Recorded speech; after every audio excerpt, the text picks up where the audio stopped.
Агаарын чигшил гэдэг нь агаарт агуулгадах усны уурын хэмжээ юм.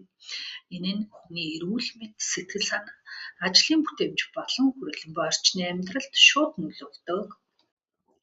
Газар зүйн байршлаас хамааран чигшлийн түвшин өөрчлөгддөг. Жишээлбэл голын эрэг дагуух чигшил эрвээс зайтай газартай харьцуулахад 2 дахин их байдаг.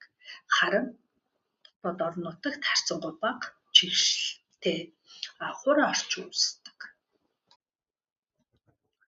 Чигшлийн түвшин нь хөгц, мөөгөн зүрх таатай орчин бөгөөд эрүүл мэндэд сөрөг нөлөөтэй. Мөн тоолны хачууржиж, харшил, астм үүсэх эрсдэлтэй хит их чигшил нь хөлс ууршихгүй болгож зүрхний үйл ажиллагааг нэмэгдүүлдэг. Бага чигшил нь хураа арьсыг зэм, цахимар зэрэг арьсны асуудлыг нэмэгдүүлдэг. Энэ нь амьсгалын замыг хатааж, ханиад бронхит зэрэг хүчлэмжлэлийг болгодог. Мөн цилиндрийн үйл ажиллагааг уурч вирусын тархалт үүсэх эрсдэлтэй. Энэхүү диаграмм чигшлийн өндөр болон бага түвшний үр дагаврыг товч тоймлон харуулж байна. Энд харшил, астм, хөгц, тоосны ачиг зэрэг эрүүл мэндийн үр дагавруудыг харах боломжтой. Харьцангуй чигшил бага үед анхаарал, төвлөрөл ба бүтээмж буурдаг. Офис орчин нь тав тухтай байх ёстой тул чигшлийг зохистой түвшинд байлгах нь ажлын гүйцэтгэлд нөлөөлдөг.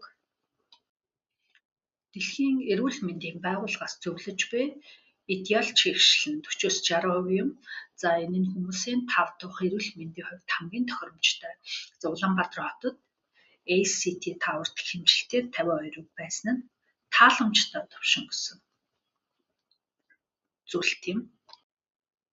Төмөөхөн хот суурин төвлөрсөн газар, ногоон террас, бусад өөр тохиолдлуудаар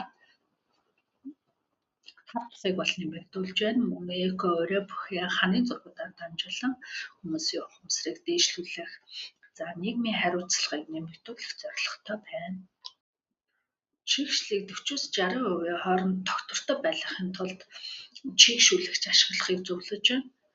Ногоон байгууламж, террас ургамал нь орчны чанарыг сайжруулдаг. Агааржуулалтыг тогтмол сайжруулж чигшлийг хянах нь чухал байна. Энэхүү бичлэгийг бэлдсэн их сурвалжуудыг нэгтгэж үзвэл чигшлийг зохистой түвшинд барьж офисын орчны эрүүл мэнд 5 тухайг хамгаалах нь бол чухал болоод байна. Дараагийн алхам нь чигшлийг хянах, ногоон тохижилт хийх, ажилтнуудын боловсролыг дэмжих явдал юм.